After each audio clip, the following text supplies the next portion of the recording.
We're also here with Henry, who's not just our sound man, but my stepson, who's also studying naval architecture. Henry, do you have any questions? Not currently. That's the wrong answer. Never mind. Never mind. This is Wicked Problems. I'm Richard Delavan. And now for something completely different. Oh, we'd be all right if the wind was in our sails. We'd be all I remember the America's Cup and they said, all these skeptics when we said we were going to do a flying base, no, you can never race it. And now it's almost mainstream. It's the same, right? There's always going to be skeptics, there's always going to be challenges, but the numbers don't lie. You can look at the fuel consumption with and without a wing, we can put the wing up and down and we can see the vessel going several knots quicker. Why do you think it captured people's imagination? Yeah, there's obviously lots of green technology out there, but a lot of it you can't see. All of a sudden you've got this big billboard of what technology and what the shipping industry is doing. From ancient sailboats to modern containerized cargo, shipping has always been vital for global trade, currently accounting for 90% of it, and 3% of global emissions, about the equivalent of Germany. The sector is undergoing a transformation driven by the need to decarbonize. The International Maritime Organization aims to cut shipping emissions by half by 2050, and regions like the European Union and the UK are integrating maritime shipping into their emissions trading schemes, sparking new innovations. Among various alternatives to diesel engines, such as hydrogen or ethanol or e-fuels or, God help us, ammonia, one British company, BAR Technologies, stands out. They've made waves with the Pyxis Ocean, a 9,000-ton vessel that this autumn made under new propulsion its maiden voyage from Singapore to Brazil and then on to Poland. The ship features wind wings technology, resembling aircraft wings more than traditional sails, but potentially reducing fuel use by a third. BAR Technologies spun out of Ben Ainslie Racing and aims to decarbonize maritime shipping. Windwings technology is not just a technical marvel, but a symbol of a potential resurgence of sail. The story captured the imagination of global media this summer, from CNN to BBC and many beyond, but you could have first read about it in our newsletter back in March. Earlier this month, I set out early in the morning with my stepson Henry, who did yeoman's work as a sound man on this episode, to Portsmouth, where we met with company CTO Simon Schofield to discuss whether BAR Technologies really could usher in a new age of sail. Here's our conversation.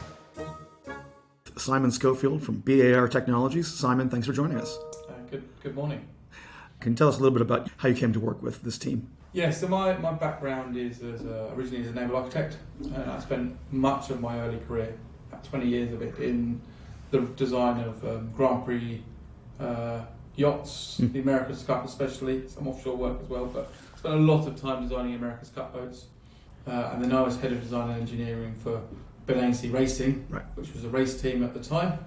And at the end of the America's Cup cycle in Bermuda, we took some of the engineering talent and know-how and a lot of the tool sets we developed in the America's Cup and spun off BAR Technologies, which is the technology company that I now lead from a technical point of view. Right. And so, just for the benefit of the audience, the connection between Ben Ainslie Racing and BAR Technologies, the acronym, it's not a coincidence. No, not at all. Okay. We're very similar to a Formula One team, often have applied technology businesses, and that's where we started. We've gone in different directions now, but that's the kind of the heritage of the company. And so tell us a little bit about that change in direction, because I think that, so you've been working with this team since what year? 2016, 17. Right. And what's the evolution been like? Because I think listeners might be familiar with seeing you guys in the news earlier this year with a project called Wind Wings. We'll come back to that in a moment, but maybe take me through a little bit of the evolution of the company. So you going from working for the America's Cup to working on something that we see on CNN as being a big cargo ship, and obviously lots of other different projects like the electric battery-powered boat with the round the island course that you did around the Isle of Wight. So maybe just take us through a little bit of the evolution. Yeah, I mean, the America's Cup, from a technical point of view, is very driven by simulation and being able to simulate the performance of the vessels very, very well. Because you're limited to the amount of time you're spending on the water, and you don't really have the opportunity to do any two-vessel testing. So the America's Cup is all about developing very high-fidelity simulation tools. So in a virtual environment, you can test and optimize whatever bit of technology you are trying to develop.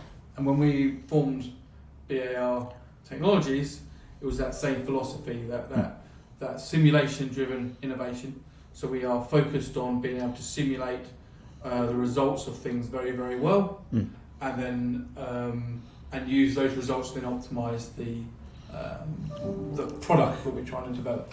And we were talking a little bit before about the kind of composition of the staff, a lot of naval architects, backgrounds like yourself, and given the simulations you're talking about, I mean, I'm guessing a lot of software people, a lot of coders, like what other sorts of talent do you have? Yeah, so we've quite a wide spread of engineering talent that covers multiple bases. So as you say, of course, we've got a background of naval architecture in the office, because we're doing a form of naval architecture, but even the naval architects are working in a different way to maybe a traditional naval architecture. Right.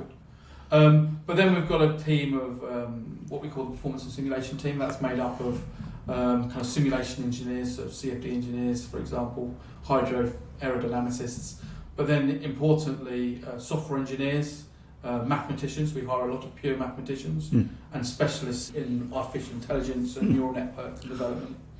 Then we've got a team of control engineers, which have kind of drawn from the motorsport industry, that are writing control code and safety aspects of the vessels. And then mechanical engineering, structural engineering, all the disciplines you'd expect to have to take inventions and turn them into something that's safe and reliable and buildable. Right. And what, I mean, when you made the spin out, I mean, what were some of the first kind of customers that you would have worked with? When you say you're designing a product, what was the first set of products? So our first products we were involved in were products around foiling and foil-assisted vessels. So we did a lot of work with Princess yachts early on.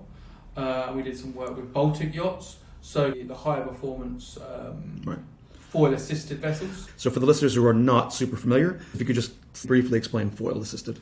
So, especially in the smaller market, when we talk about foil-assisted, we're not trying to lift the boat out of the water and fly entirely like a fully foiling boat we also develop. But you are supporting a percentage of the displacement, so 30-50% of the weight of the boat is supported on a hydrofoil. And the aim of that is twofold. It's to reduce fuel consumption and emissions, but also by having active foils which are responding to the motions of the vessel, you can get a more comfortable, more dynamic ride. It's a bit like active suspension on your car. Right. You mentioned emissions.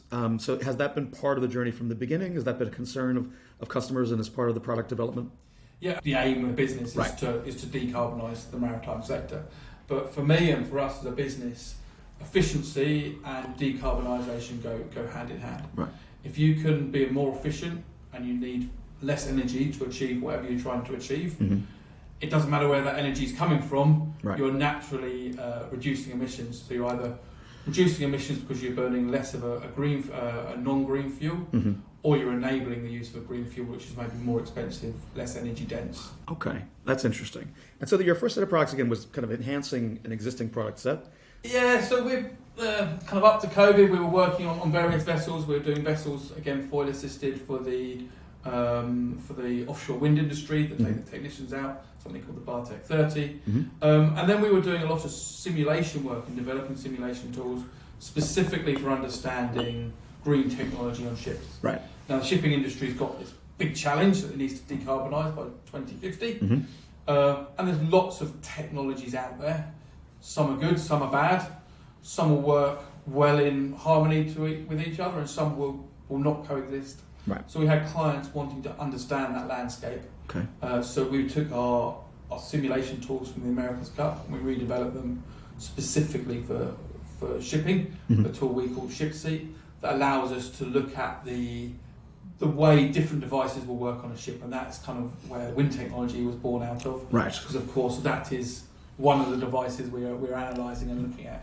And I want to come to that in a second, but I think we would be remiss if we didn't talk a little bit about, first of all, just ask about COVID and the experience. So obviously a lot of places tried to continue, a lot of places shut down through the furlough scheme. How did you guys come through it?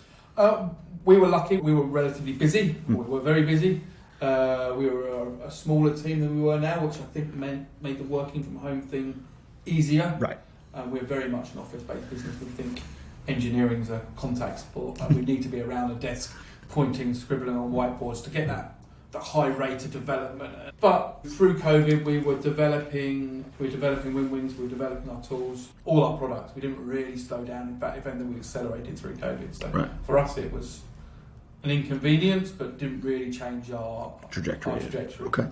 You mentioned already Wind Wings, and I can just say, put my hand up and say we were following you before you became famous this summer for your maiden voyage. But tell us the story of Wind Wings from the beginning.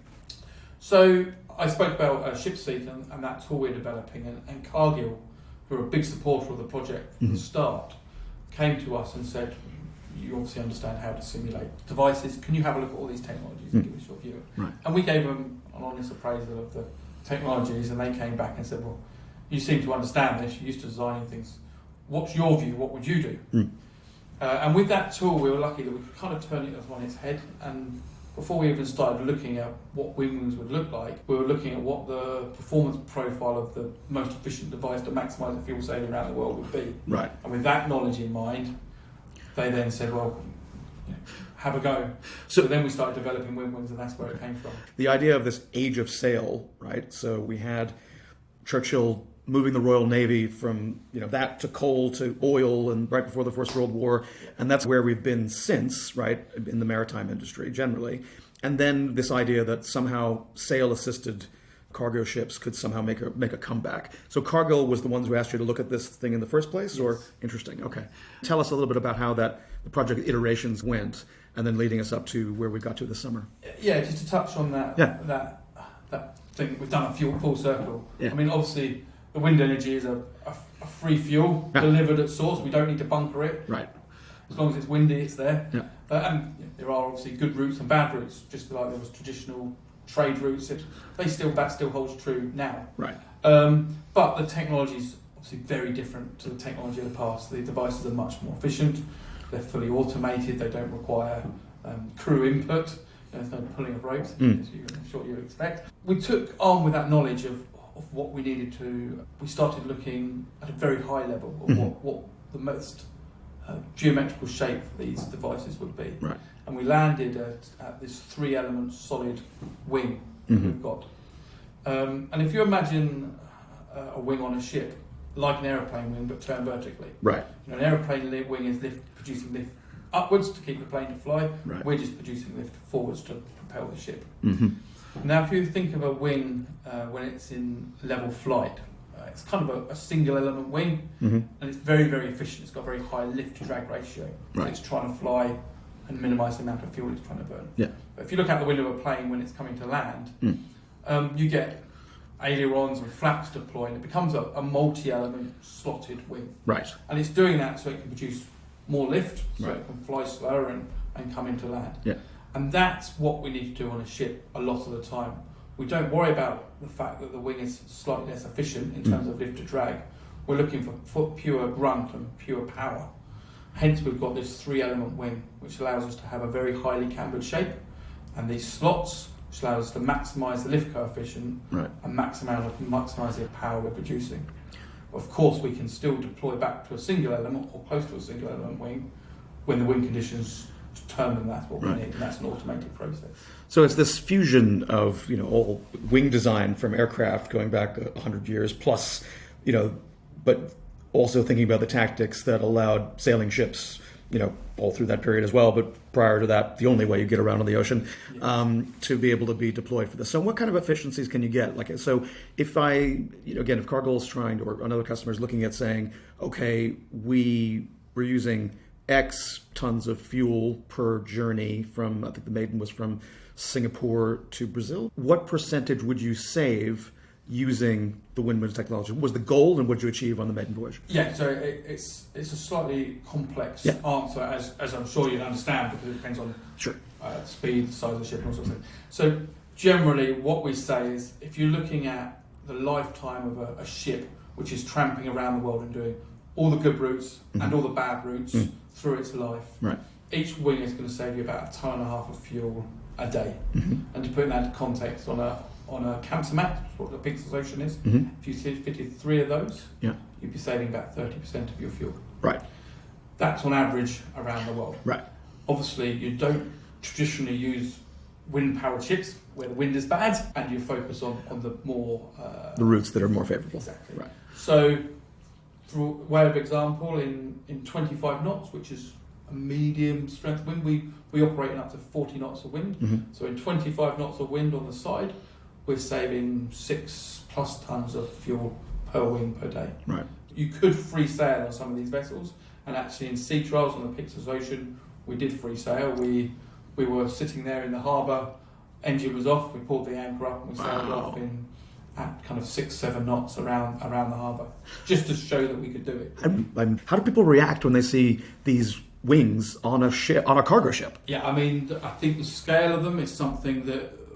What is the scale? Even us developing them, you Yeah. know, when you saw them in reality, the scale is huge. What is the scale? How big are they? So they are aerodynamically, they're 37.5 metres high. Wow. But once they're on the deck, you're maybe 45 metres above the deck.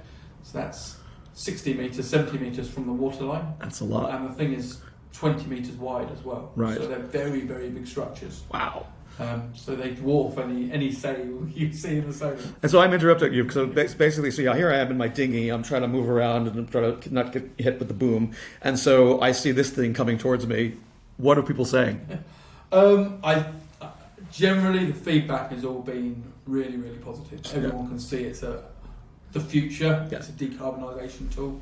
So it's been really, really positive. Even more importantly for us, the feedback from the crew and the people operating has been really, really positive as well. So Okay.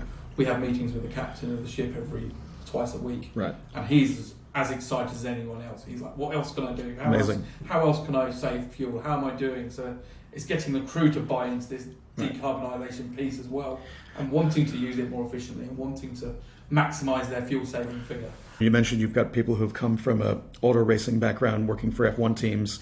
Well, obviously, there's a huge amount of Moneyball data analysis that goes into absolutely every single race to do that. And you guys are applying a similar methodology, it seems, of how to absolutely maximize the efficiency in each journey, except as opposed to going around a track, you're going across the Pacific. Yeah, so there is, as part of the package, there's a routing tool. Yep. So it's looking at the weather forecast, the currents, and as a ship traditionally would pretty much go straight A to B, maybe deviate around some really bad weather, but we're not doing that. We're taking quite convoluted routes to make best use of the wind. So we might go very quickly for some days with using more engine to get into a favourable weather pattern, for example.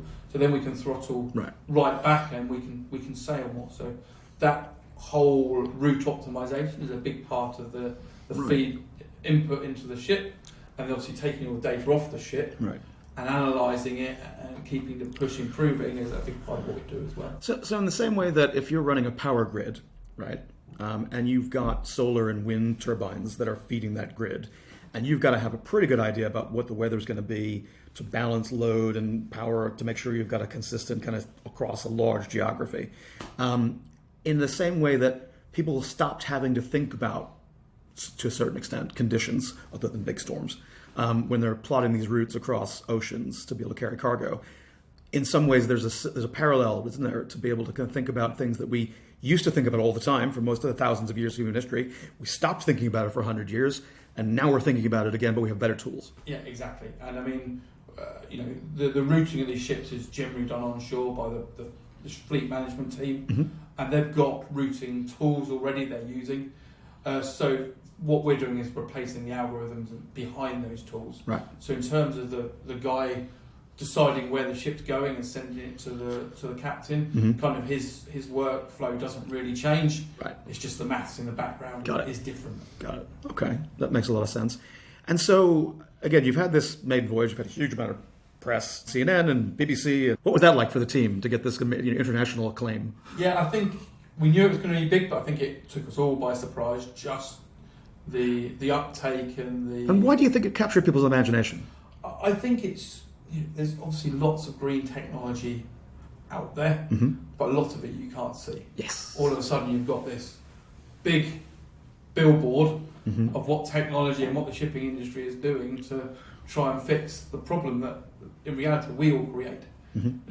Shipping emits 3% of the global CO2 emissions. If it was a country, it'd be a 5th or 6th biggest emitter in the world. Right. And those emissions are because, as consumers, 95% of what we consume arrives on a ship. Yep. If it wasn't for us, there'd be no ships, of course.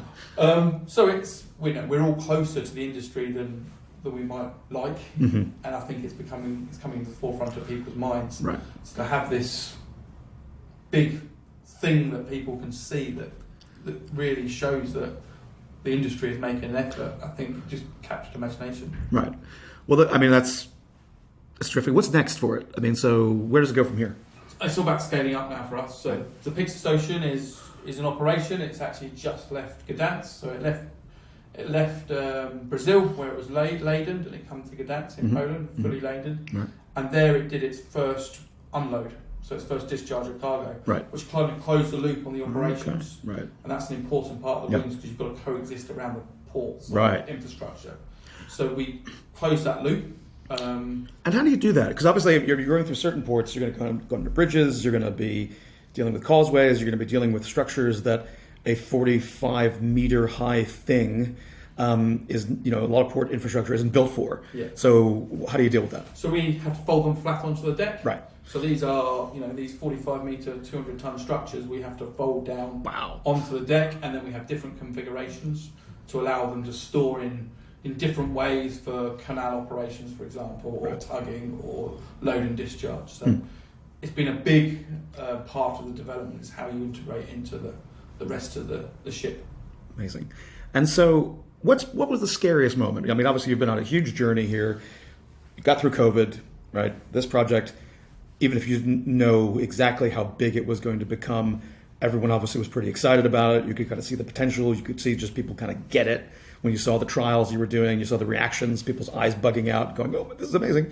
So, were there any moments where you're like, "Oh man, we have to push through this problem"? Give me an example of a problem you have to push through. Yeah, I mean, I think that is part of this whole journey. Of course, there's lots of problems. Right, it's about knocking doors down and keeping going. I mean, probably one of the biggest challenges, if you like, and it's inherent in any big industrial industry, is the statutory requirements and the rules and regulations. Right. And of course, they are immature because this is new technology. So we had to work very closely alongside the classification bodies to develop a good understanding of what the intent of their rule was, right, and to educate them as well. This is what your intent might be, but the reality is we think this is going to happen, and how do we meet in the middle? So there was a lot of good collaborative work there, but that was probably the biggest headache we had for a long time. And of course, like all these projects, you have to kind of progress at risk to a certain extent. If we try and fix every single problem in order, we won't have wings on the water for years and years and years. So we've got to say, right, we're going to start building them. We're going to back our engineering. Right. Even though we haven't ticked all the boxes of class yet, we're confident that we will. And obviously, that's a big scary judgment call to make. Right. And I suppose then, I mean, this is not your area, but I guess you get into a business model issue when you've now done a successful maiden voyage, huge international attention, unloaded in Gdansk. You've closed this loop of one successful laden journey. Scaling, obviously, from prototype is a vastly different proposition. So, what kind of technology learning curve do you anticipate in terms of being able to get this to scale where you're seeing a lot more of this? Yeah, so I mean, to be clear, we didn't build prototypes, and that's probably a little bit of our background as well. In the America's Cup, we build one boat. My bad. No, not at all. It's kind of a logical assumption that you're going to build a prototype, but we didn't. We actually built the ones on the Pixis Ocean. So it's two on the Pixis Ocean. There's now 4 fitted to a Newcastle Max belonging to a company called Burger Bulk. Right. So that's operating from China to Brazil on a regular route. Okay. Route. Right. And we've also got a good idea of the return on investment, the fuel savings, and we've got a lot of people wanting these wings now, both on new builds and retrofits. So myself and John and some of my other colleagues have been spending a lot of time in China where the wings are built, upscaling production. So we're not building tens; we can build hundreds of these things. Right. So that's where it's going now. It's about accelerating, and of course there'll be learnings along the way. There's been learnings already, and they are twofold. There's learnings around how we increase performance. And make it easier for the crew to use them, but obviously also manufacturing and cost down learnings as well. So it's kind of a dual route. How do we save more fuel, and how do we make it cheaper in the long run? Great. And you're seeing a lot of interest from other parties trying to see how they can get this retrofitted in, and other new builds. hundreds. The industry's woken up, and I think the industry's realised that wind technology, ours and others, are going to be part of the big decarbonisation. It's not going to solve the problem, but it's one of the levers that we have to pull, and it's probably one of the levers that's the biggest influence, especially on the correct routes. And I mean, there have been some skeptics. This is just for PR. It's good optics. But what do you say to someone who's cynical about this? I mean, I think you get cynics in everything, right?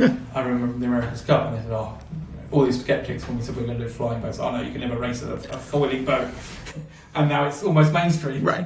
And it's the same, right? There's always going to be skeptics. There's always going to be challenges. But the numbers don't lie. You can look at the fuel consumption with and without a wing. We can put the wing up and down, and we can see the vessel going several knots quicker. Yes, it's got some logistical challenges. Yes, it means if you want to maximise the savings from the wings, you may be having to rethink some of your operational models slightly. Maybe you're focusing on certain ships on certain routes. You've got to engage with the ports and get those on board. But if we believed all the skeptics, we'd still be sailing vessels of the past. We wouldn't have gone through coal and oil and back to where we are. So brilliant.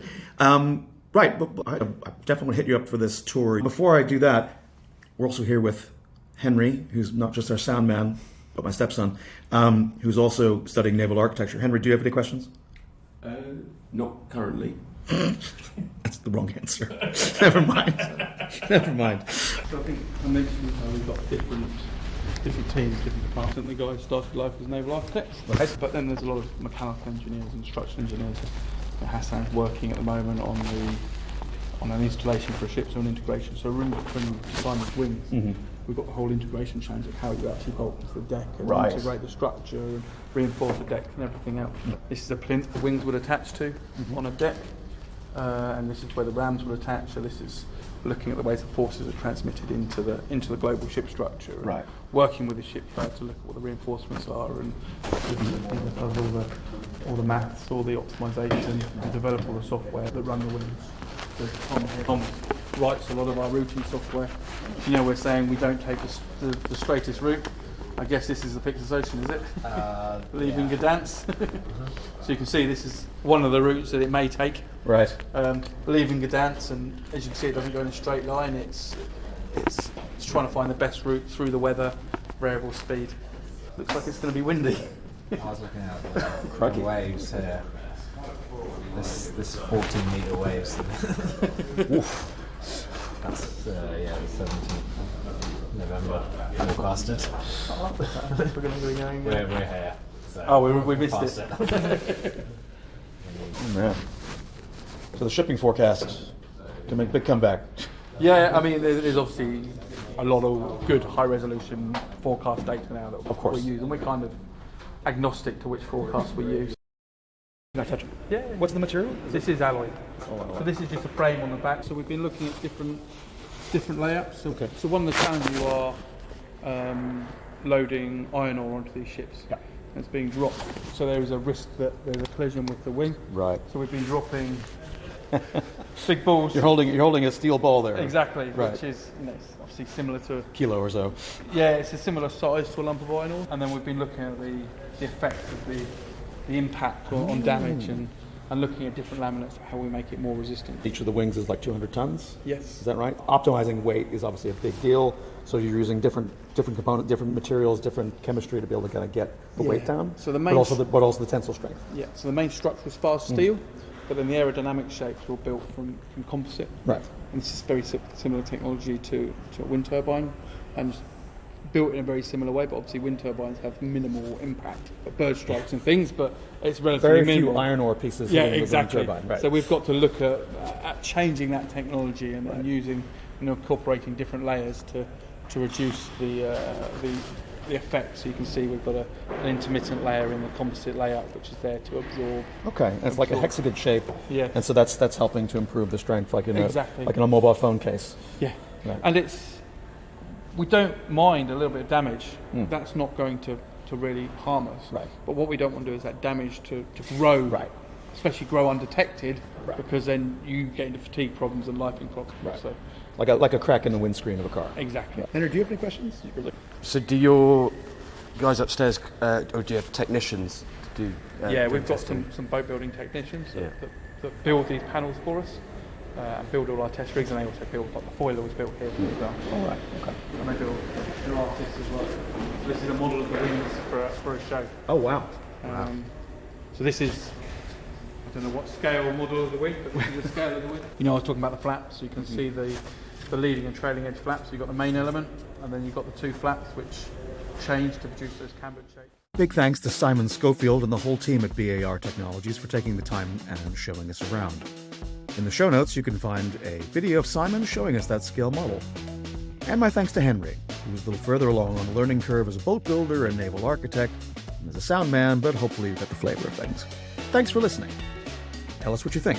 Leave us a comment at news.wickedproblems.uk, where you can find more episodes with myself and co-host Claire Brady, and where you can also sign up for our newsletter. Next week, we'll be back with conversations about climate tech for adaptation and whether climate change and comedy go together. I didn't have Nish Kumar and Dr. Freddie Otto on my bingo card as a viral video duo, but if 2023 has taught us anything, it's to expect the unexpected. In the meantime, maybe share this episode with people looking for fair winds and following seas. Take care.